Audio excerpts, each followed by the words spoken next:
ఇంటి దగ్గర అందరూ ఏడుస్తా గొల్లు చేస్తా పిల్లను గ్రోవులు వాయించే వాళ్ళు వచ్చారు, ఇల్లంతా నిండిపోయింది, బంధువులు వచ్చారు, రక్త సంబంధులు వచ్చారు, బాబోయ్ చచ్చిపోయారని వీళ్ళంతా ఏడుతుంటే ఈయన ఎక్కడికి వెళ్ళాడు? మనం ఎక్కడికి వెళ్తాం చెప్పండి? మనం ఎక్కడికి వెళ్తాం? యేసయ్య దగ్గరికి వస్తామా? ఆ పరిస్థితుల్లో ఎవరైనా చనిపోతే మన ఇంట్లో మనం మందిరానికి వస్తామా? యేసయ్య దగ్గరికి వస్తాం అసలు? ఏమండి, యేసయ్యకి ప్రార్థన చేస్తామా? యేసయ్యని అడుగుతామా? ఆ విశ్వాసం ఉంటుంది అసలు మనలో? స్తోత్రం. మనం రాలేము, ఆ విశ్వాసం రాదు, ఆ విశ్వాసం ఉండదు. అయితే ఈ మామూలుగా చనిపోయే పరిస్థితి ఆ సమయంలో రావాలని కాదు, కానీ అటువంటి కష్టం, అటువంటి ఇబ్బంది, అటువంటి శ్రమ నీ జీవితంలోనికి దేవుడు అనుమతించినప్పుడు, నీ జీవితంలోనికి వచ్చినప్పుడు నీ దగ్గర ఆ విశ్వాసం ఉండాలి. యేసయ్య దగ్గరికి వచ్చే విశ్వాసం, ఆయన దగ్గరికి వచ్చి ఆయన్ని అడిగే విశ్వాసం, ఆయనకు మొర్ర పెట్టే విశ్వాసం, ఆయన్ని వేడుకునే విశ్వాసం. దేవునికి స్తోత్రం.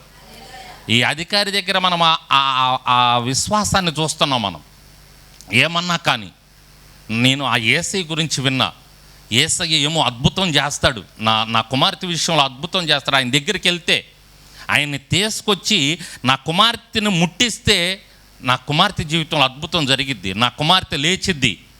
కాబట్టి యేసయ్య దగ్గరికి వెళ్ళాలని చెప్పి ఏడ్చేవాళ్ళు ఏడుతున్నారు, పిల్లని గురువులు వాయించే వాళ్ళు వాయిస్తున్నారు, మీ తిప్పలు మీరు పడండి అని. ఈయన మాత్రం ఎక్కడికి వెళ్ళాడంటే యేసయ్య దగ్గరికి వెళ్ళాడు. ఎక్కడున్నాడో ఎత్తుక్కుంటూ వెళ్ళాడు మొత్తానికి. దేవునికి స్తోత్రం. యేసయ్య ఎక్కడున్నాడని. ఇప్పుడు మనకంటే మందిరం తెలుసు, మన మందిరం ఎక్కడుందో. మనకి ఏదన్నా శ్రమ వస్తే మెస్సియా మందిరానికి వచ్చి ప్రార్థన చేసుకోవడానికి మెస్సియా మందిరం తెలుసు. మరి యేసయ్య ఎక్కడున్నాడని ఆయనకి ఏం తెలుసు? అడుక్కొని ఎత్తుక్కొని వెళ్ళి ఉంటాడు యేసయ్య దగ్గరికి. ఏం విశ్వాసం అండి ఆయనకి. దేవునికి స్తోత్రం. అందుకని ఈయన గురించి ఈరోజు మీకు చెప్పాలనిపించింది నాకు. ఆయనకున్న విశ్వాసంలో 1% మన దగ్గర ఉన్నా కూడా మన జీవితంలో కార్యాలు జరుగుతాయండి. దేవునికి స్తోత్రం. నీ ఇబ్బందులు, నీ బాధలు, నీ శ్రమలు వెళ్ళిపోతే యేసు నామంలో మనల్ని వదిలిపెట్టి. హల్లెలూయా. ఆ విశ్వాసం 1% ఉన్నా చాలు ఆయనకున్న విశ్వాసంలో మనకి. కానీ ఉండదు మనకి. ఆ విశ్వాసం కలిగి ఉండటానికి మనం ఎల్లప్పుడూ ప్రయత్నం చేయాలి. విశ్వాసం అని పేరు పెట్టుకోవటం కాదు, నేను విశ్వాసిని, నేను యేసయ్యని నమ్ముకున్నానని చెప్పటం కాదు, కానీ ఆ నమ్మకం నీలో ఉండాలి, ఆ నమ్మకం మనలో ఉండాలి. ఊరకని యేసయ్యని నమ్ముకున్నాను, యేసయ్య దగ్గరికి వెళ్తున్నానంటే లాభం లేదు. ఏది నేతి బీరకాయలో నెయ్యి ఉంటుందా? అట్ట ఉంటే అట్ట మన విశ్వాసం. యేసయ్యని నమ్ముకున్నాను అనుకుంటే సరికాదు, ఆ నమ్మకం మనలో ఉండాలి. ఆ నమ్మకంలో మనం ఎదుగుతూ ఉండాలి. నేను యేసయ్యని పరిపూర్ణంగా నమ్ముకుంటున్నాను, నమ్ముతాను, ఆయన కార్యం చేస్తాడు. ఆ నమ్మకం మనలో ఉండాలి. నిరీక్షణ ఉండదు ఒక్కోసారి మనకి. తాడు కనపడదు, కానీ దేవుడు వేస్తాడు తాడు, నేను లాగుతాను. అది నిరీక్షణ. గర్భం అసలు రాదు నా భార్యకి, కానీ నా దేవుడికి అసాధ్యం లేదు, శారా కంటది, జన్మనిస్తుంది బిడ్డకి. అది విశ్వాసం.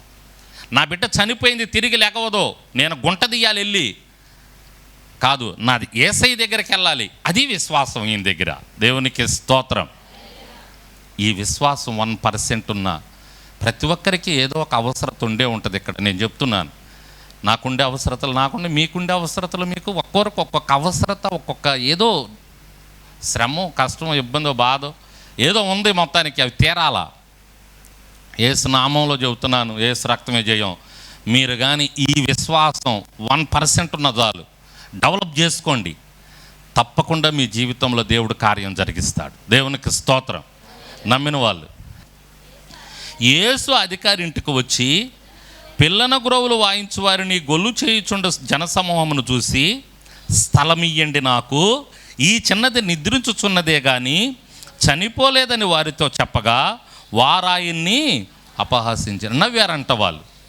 నవ్వుతారు, నవ్వేవాళ్ళు నవ్వుతారు, నవ్వని వాళ్ళకి అర్థం కాల. యేసయ్య గొప్పతనం వాళ్ళకి అర్థం కాదు, అందుకని వాళ్ళు నవ్వుతుంటారు. పిచ్చోళ్ళు, నిజంగా పిచ్చోళ్ళు వాళ్ళు. యేసయ్య గొప్పతనం తెలియక, యేసయ్య శక్తి ఏంటో తెలియక మనం ఏదన్నా చెబుతున్నాం అనుకో యేసయ్య గొప్పతనం, నవ్వుతుంటారన్నమాట. వాళ్ళకి తెలియదు. కాబట్టి వాళ్ళ గురించి మనం ఆలోచించకూడదు. నవ్వే వాళ్ళని నవ్వని, అపహసించే వాళ్ళని అపహసించని, నీ విశ్వాసాన్ని మాత్రం కడ వరకు నువ్వు పట్టుకో. నీ విశ్వాసాన్ని, నీ నిరీక్షణను ఏమాత్రం నీ నుంచి నువ్వు దూరం చేసుకోబాక. యేసయ్యతో సహవాసం అలాగే కలిగి ఉండు. ఎవరో నవ్వారనో అపహసించారనో లెక్క చేయొద్దు. నీ జీవితంలో దేవుడు కార్యం జరిగిస్తాడు. హల్లెలూయా. అక్కడ వాళ్ళు నవ్వుతున్నారు, కానీ యేసయ్య వచ్చి ఏం చేశాడు తెలుసా? స్థలం ఇయ్యండి నాకు. ఏమి ఇవ్వాలంట ఆయనకి మనం? అంతా మొత్తం నిండిపోయారు. చుట్టాలు, పక్కాలు, ఏడ్చేవాళ్ళు, గొల్లు చేసేవాళ్ళు, పిల్లన గురువులు వాయించేవాళ్ళు, వీళ్ళందరూ వచ్చి ఏడుస్తున్నారు, గొల్లు చేస్తున్నారు. కొంతమందికి సంతోషం ఉంటుంది. ఎవరైనా మన ఇంట్లో ఏదైనా అశుభం జరిగిందనుకో, ఎవరైనా చనిపోయారనుకో, సంతోషపడే వాళ్ళు కూడా ఉంటారు. ఉంటారా ఉండరా? అందరూ బాధపడే వాళ్ళే కాదండి, సంతోషపడే వాళ్ళు కూడా ఉంటారు. మనకి ఏదన్నా చెడు జరిగిందనుకో, కీడు జరిగిందనుకో, వెనకుండి సంకలు గుద్దుకుంటుంటారు. ముందుకొచ్చి అరే రే రే రే ఇలా జరిగిందా, అరే రే రే ఎంత బాధ అంటారు. మన ముందుకొచ్చి మన వెనకేం చేస్తుంటారు? నవ్వుతూ ఉంటారనమాట. మంచి ఇలాగే జరగాలి అని. కాబట్టి ఇటువంటి బ్యాచి, గొల్లు చేసే బ్యాచి, చుట్టాలు, పక్కాలు అందరూ వచ్చారు. యేసయ్యకు నుంచోటానికి అక్కడ స్థలం లేదు ఆ ఇంట్లో. యేసయ్య అన్నాడు, ఆమె చనిపోలేదు, ఆమె నిద్రపోతుంది, నాకింత స్థలం ఇవ్వండి, నేను ఒక అద్భుతం చేస్తా ఇక్కడ. స్తోత్రం. ఏమన్నాడు? నాకింత స్థలం ఇవ్వండి, అద్భుతం చేస్తా. నీ ఇంటికి కూడా యేసయ్య వచ్చి అంటున్నాడు, నాకింత స్థలం ఇయ్యి, ఏం చేస్తాను నేను? ఏం చేస్తాను నేను? చెప్పండి, ఏం చేస్తాడు యేసయ్య? నీ ఇంట్లో ఇంత స్థలం ఇయ్యి, ఏం చేస్తాడు ఆయన? అద్భుతం. నీ ఇంట్లో ఇంత స్థలం ఇయ్యి. నీ ఇంటికి ఆయన రావాలంటే నీ ఇంట్లో ఆయనకి ఇష్టం లేనివి ఉన్నాయి అనుకో, ఆయన రాడు నీ ఇంట్లోకి. ఆయన నీ ఇంట్లోకి రావాలంటే నీ ఇంట్లో స్థలం ఆయనకి ఇవ్వాలి. ఆయనకు నువ్వు స్థలం ఇవ్వాలంటే ఆయనకి ఇష్టం లేనివన్నీ నీ ఇంట్లో నుంచి నువ్వు తీసేసుకోవాలి. నీ ఇంట్లో, నీ ఒంట్లో, నీ హృదయంలో ఉండేవి ఆయనకి ఇష్టం లేనివన్నీ తీసేసుకుంటే ఆయన అప్పుడు నీ ఇంట్లో వచ్చి ఆయన ఉంటాడు. దేవునికి స్తోత్రం. నాకు స్థలం ఇవ్వండి. స్థలం ఎలా ఇస్తున్నాడో చూడండి. చెప్పగా చనిపోలేదని వారు చెప్పగారు ఆయన్ని అపహసించి జనసమూహమును పంపివేసి ఆయన లోపలికి వెళ్ళి ఆ చెయ్యి పట్టుకోవడం కానీ ఆ చిన్నది లేచిన. స్తోత్రం చెప్పండి. ఎవరిని పంపేశారు? జనసమూహం అంతటిని. ఆ అధికారి తరిమేసి ఉంటాడు అక్కడ. ముందు అర్జెంటుకి వెళ్ళిపోండి మీరు, ఆయనకు స్థలం ఇవ్వాలి నా ఇంట్లో. మీరందరూ ఉన్నా వ్యర్థం, ఏడవటం, నా వెనక్కి మంచి జరిగిందిలే అనుకోవటం, ఇటువంటి బ్యాచ్ మీరందరూ వేస్ట్. మీరందరూ ముందు బయటికి వెళ్ళండి. నా యేసయ్యకి నేను ఇంట్లో స్థలం ఇస్తే ఒక అద్భుతం జరిగిద్ది. దేవునికి స్తోత్రం. నీ ఇంట్లో యేసయ్యకి స్థలం ఇయ్యి. మనం యేసయ్యకి స్థలం ఇయ్యము, నిరీక్షణకి, విశ్వాసానికి వ్యతిరేకమైన అన్నీ కూడా పెట్టుకుంటాం మన ఇంట్లో. యేసయ్యకి స్థలం ఇయ్యము, అద్భుతం జరగాలని చూస్తాం. ఎలా జరిగిద్ది అద్భుతం? నువ్వు విశ్వసించి యేసయ్యకి స్థలం ఇచ్చి పంపించేయాల్సినవి అన్నీ పంపించేస్తే బయటికి నీ ఇంట్లో నుంచి. యేసయ్య లోపలికి రావాలా, వెళ్ళాల్సిన బయటికి వెళ్ళిపోవాలా. యేసయ్యకి ఇష్టం లేని బయటికి వెళ్ళిపోవాలా. యేసయ్య నీ ఇంట్లోకి రావాలా. యేసయ్య మీద నువ్వు నిరీక్షణ, విశ్వాసం ఉంచాలా. అప్పుడండి నీ చుట్టుపక్కన, నీ ఇంటి చుట్టుపక్కన ఉన్నోళ్ళు చెయ్యేసుకుంటారు నోటి మీద. ఏంది అట్టంటే కార్యం జరిగింది ఏంది వాళ్ళ ఇంట్లో? అయిపోయింది అనుకున్నామే, చేయి దాటిపోయింది అనుకున్నామే, ఆ అమ్మాయి చచ్చిపోయింది అనుకున్నామే, గుంటలో పెట్టటమే అనుకున్నామే ఆ అమ్మాయిని, అట్లాంటి అమ్మాయి లేచిందంటేంది, బ్రతికిందంటేంది అని అందరూ కూడా జబ్బలు దరసాల.